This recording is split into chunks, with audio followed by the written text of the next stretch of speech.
रास्ते पर आप महिलाओं को लेकर चलना चाह रही हैं, वो रास्ता कांटों पे चलने के बराबर है, मानती हैं? तो ऐसे महिलाओं को आप क्या संदेश देने की कोशिश करेंगे इस मंच के माध्यम से, वो जो कांटे भरे रास्ते हैं उनके लिए आगे चल के फूल भरे रास्ते हो जाए?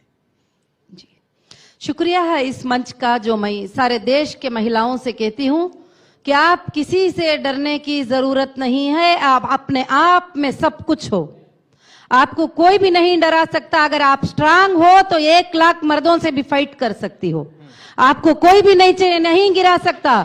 आप एक बेटी नहीं हो, एक देश हो। आप एक महिला नहीं हो, एक देश हो।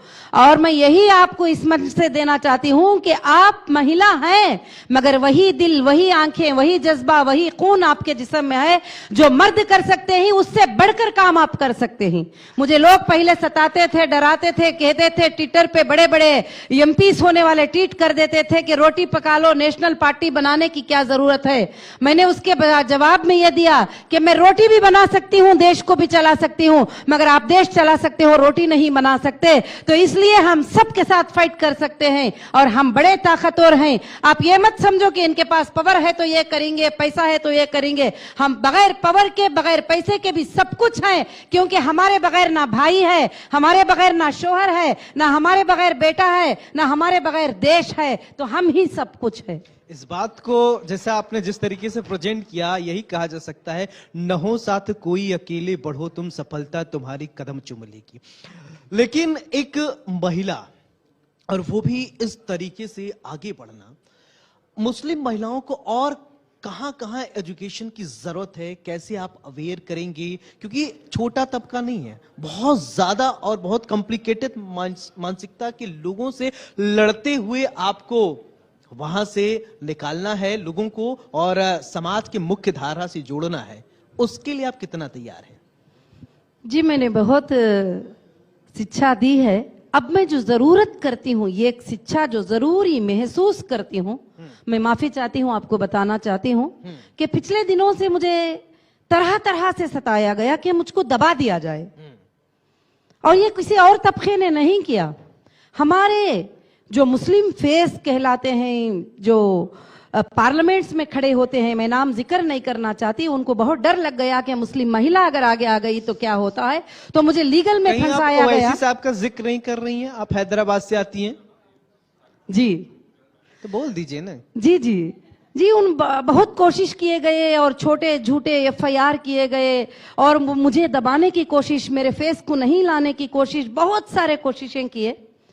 तो मुझे बहुत सारे चीजों का, मुश्किलों का सामना करना पड़ा। मैं माफी चाहती हूं कि नाहक से जब मैं महिला एम्पावरमेंट पार्टी बनाई तो नाहक से मुझे अंदर जेल में रहना पड़ा। आप माफी क्यों मांगती हैं? आपने जब गलती की नहीं है, जब आप महिलाओं को मुझे नहीं, क्योंकि आप यहाँ शिक्षा की बात आ रही है। जी तो बिल्कुल, शिक्षा की बात आ रही है, तो मैं ये बात नहीं करना चाहती थी, मगर अभी ये बात बताना जरूरत समझती हूँ कि किस शिक्षा की महिलाओं को जरूरत है।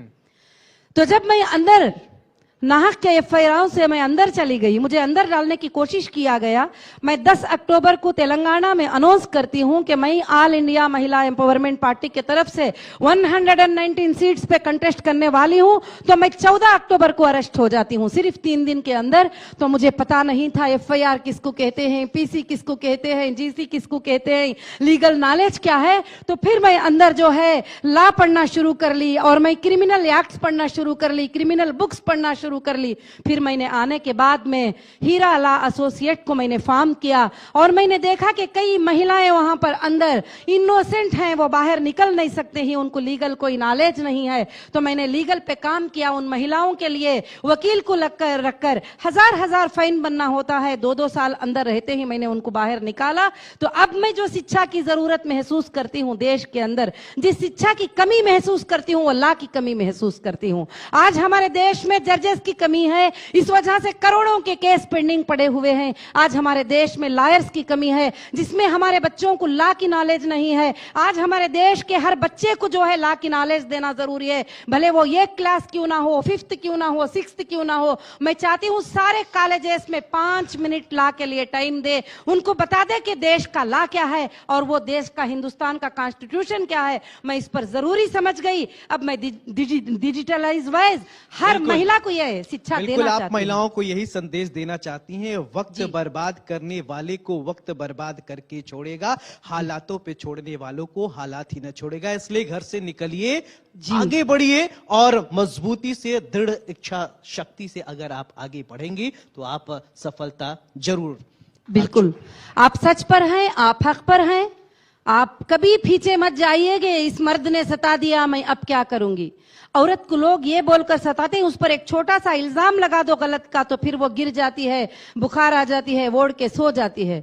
मैं सारे देश के महिलाओं को इस मंच से ये खबर देना चाहती हूँ कि आप बिल्कुल मत डरिए, मैं आपके साथ हूँ और तमाम देश के महिलाएं आपके साथ हैं। जज्बे के साथ आप आगे बढ़ती रहिए और महिलाओं को आप अवेयर करती रहिए, एजुकेट करती रहिए। बहुत बहुत शुक्रिया आपका देश हमारे में साथ महिलाएं जुड़ने के लिए। तो आपने सुना नूरा जी किस तरीके से महिलाओं के लिए काम कर रही हैं, महिलाओं को एजुकेशन और उनको एजुकेट करने के लिए बहुत फाइट कर रही हैं और करना चाहिए। और इसी के साथ यहाँ रुकेंगे छोटे से ब्रेक के लिए। आप देखते रहिए इंडिया न्यूज उत्तर प्रदेश उत्तराखंड। नमस्कार।